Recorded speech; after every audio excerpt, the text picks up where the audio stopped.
Good afternoon, students. Welcome to Social Science class. So, students, Social Science की last class में हम civics का chapter number 5 judiciary chapter study कर रहे थे. हमारा मोस्ट ऑफ चैप्टर कंप्लीट हो गया था. आज हम अपने पूरे चैप्टर को कंप्लीट करेंगे. ओके. इस चैप्टर में बेटा अब तक हमने जुडिशरी का मीनिंग समझा. हमने ये समझा कि जुडिशरी के रोल क्या होते हैं. फिर उसके साथ साथ इंडिपेंडेंट जुडिशरी क्यों ज़रूरी है और क्या है ये, इसके बारे में समझा. फिर structure of court in India.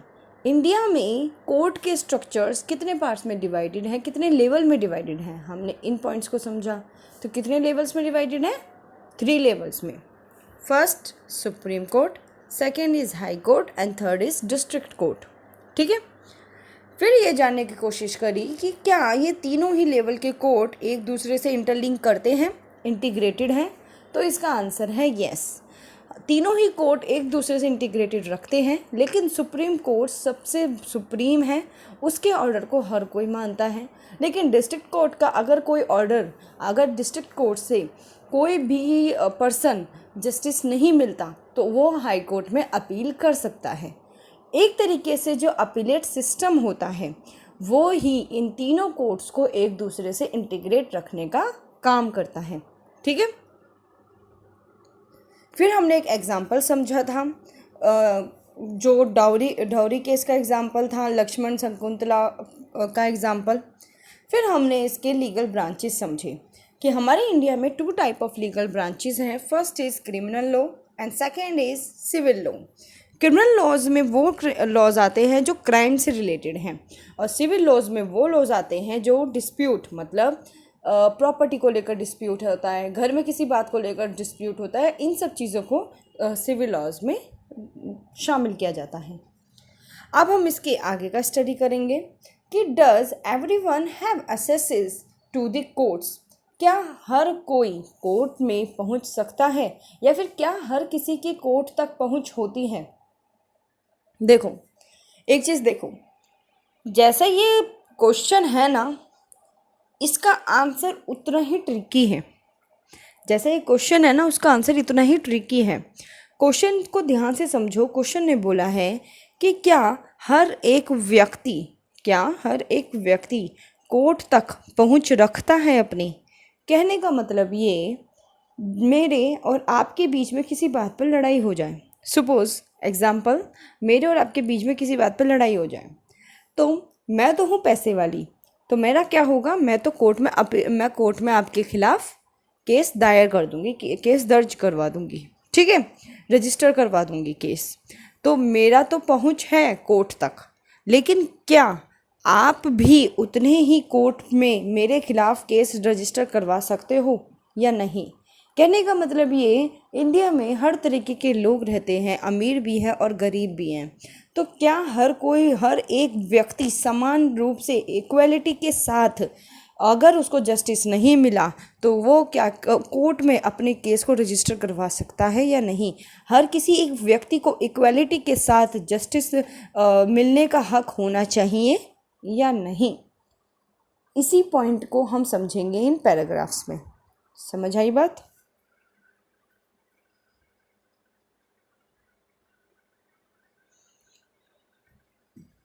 In principle, all citizens of India can access the court in this country. This implies that every citizen has a right to justice through the court. हम अगर अपने संविधान के principal के through समझें तो भारत का हर एक सिटीज़न को कोर्ट में अपनी जस्टिस के लिए डिमांड करने का पूरा अधिकार है. अगर हम भारत के संविधान के तौर पर समझें तो हर एक व्यक्ति को, चाहे मैं हूँ, आप हो या कोई भी और दूसरा व्यक्ति, अगर उसके साथ कुछ गलत हुआ है तो अपने साथ जस्टिस की डिमांड करने के लिए हर व्यक्ति कोर्ट में अपना केस को रजिस्टर करवा सकता है, कोर्ट तक वो जा सकता है. आपने अधिकतर मूवीज़ हो या कभी लड़ाई हो तो ये डायलॉग ज़रूर सुना होगा, देख लूँगा तुझे कोर्ट में. इसका क्या मतलब होता है? इसका मतलब है कि हमें कोर्ट में भरोसा है, हमें अदालत पे भरोसा है कि वो हमारे लिए, हमारे जस्टिस के लिए डिमांड करेगा। इसका मतलब ये कि हम सभी को, चाहे वो अमीर हो, गरीब हो, कोई भी जेंडर का हो, कोई भी धर्म का हो, कास्ट का हो, सभी को इक्वली कोर्ट में अपने केस को रजिस्टर करवाना और इक्वलिटी के साथ जस्टिस को डिमांड करने की, जस्टिस अपने लिए जस्टिस की डिमांड करने का पूरा पूरा अधिकार है। ठीक है। As you read earlier, the court play a very significant role in protecting our fundamental right. जैसा कि आपने हम स्टार्टिंग में भी समझा था कि जो कोर्ट होते हैं वो हमारे फंडामेंटल राइट्स को प्रोटेक्ट करते हैं, सेव करते हैं। If any citizen believe that their rights are being violated, then they can approach the court for justice to be done. अगर किसी व्यक्ति को ये लगता है कि उसके फंडामेंटल राइट वायलेटेड हो रहे हैं, मतलब उसके अधिकारों का उल्लंघन किया जा रहा है, डेट मीन्स जैसे आपका अधिकार है बोलने का अधिकार, क्लास में इक्वलिटी के फील कराने का अधिकार, इक्वालिटी में अगर जैसे आप किसी पर्टिकुलर मेरे को आप पसंद नहीं हो और मैं क्या करूँ, सभी बच्चों के बीच में आपको बार बार नेगलेक्ट करूँ, आप कुछ भी मुझसे पूछो तो मैं उसका आंसर ना दूँ या फिर आपको गलत आंसर दूँ और आपको हमेशा चिढ़ने की नज़र से देखूँ, तो आपका क्या होगा, वहाँ फंडामेंटल राइट वायलेटेड हो रहा है। डेट मीन्स कि आप भी इक्वालिटी की डिमांड करते हो, आपका फंडामेंटल राइट आपको इक्वल फील कराता है, तो फिर एज अ टीचर मेरे को कोई अधिकार नहीं कि मैं आपके फंडामेंटल राइट्स को वायलेट करूं। इसलिए आप उसके लिए जस्टिस की डिमांड करते हुए कोर्ट में केस रजिस्टर करवा सकते हैं। तो यहाँ पर वही पॉइंट बोला है कि अगर कोई पर्सन को ये लगता है कि उसके फंडामेंटल राइट वायलेट हो रहे हैं, कोई दूसरे पर्सन के थ्रू उसको वायलेट किया जा रहा है, तो वो अपनी जस्टिस की डिमांड करने के लिए कोर्ट जा सकता है। While the court are available for all, in reality, access to court has always been difficult for a vast majority of the poor in India. Underline करो इस पॉइंट को, while से लेकर poor in India. While the courts are available for all, in reality, access to court has always been difficult for a vast majority of the poor in India. Court में ना क्या होता है, सिर्फ court में case को register करवाना ही easy जैसा काम नहीं होता। हमें अगर किसी बात के लिए लड़ना है, अगर हमें अपनी जस्टिस की डिमांड करना है, तो सबसे पहली बात समझो बेटा, ये होता है एक बहुत ही बड़ा खेल। कहने का मतलब ये, इसमें हम एक जस्टिस हमें कल भी मिल सकता है, जस्टिस हमें 10 साल बाद भी मिल सकता है। इसका हमें ये नहीं पता कि हमें कितना टाइम लग जाएगा जस्टिस को मिलने में, क्योंकि बहुत सारे पूरे ओवरऑल इंडिया के जस्टिस की डिमांड करने के लिए ओवरऑल इंडिया अपने कोर्ट में ही केस दर्ज करवाते रहते हैं। ठीक है। अब कई बार हमें अपने लिए कुछ वकील को, लॉयर को हायर करना पड़ता है और लॉयर की जो फीस होती है वो सबसे ज़्यादा होती है। तो यहाँ पर एक गरीब पर्सन के लिए डिफ़िकल्ट हो जाता है कि वो अपने जस्टिस की डिमांड करें। अब अगर मैं आपको एक्सप्लॉइट कर रही हूँ, आपको चिढ़ने की नज़र से देख रही हूँ, और अगर आप बाय चांस किसी गरीब परिवार से हैं, तो आप क्या कहोगे, अरे कहाँ तक मैं कोर्ट में घसीटूँगा, मैम जो कर रही है करने दो, 1 साल की पढ़ाई है, फिर मैं स्कूल से नाम कटवा लूँगा या कटवा लूँगी।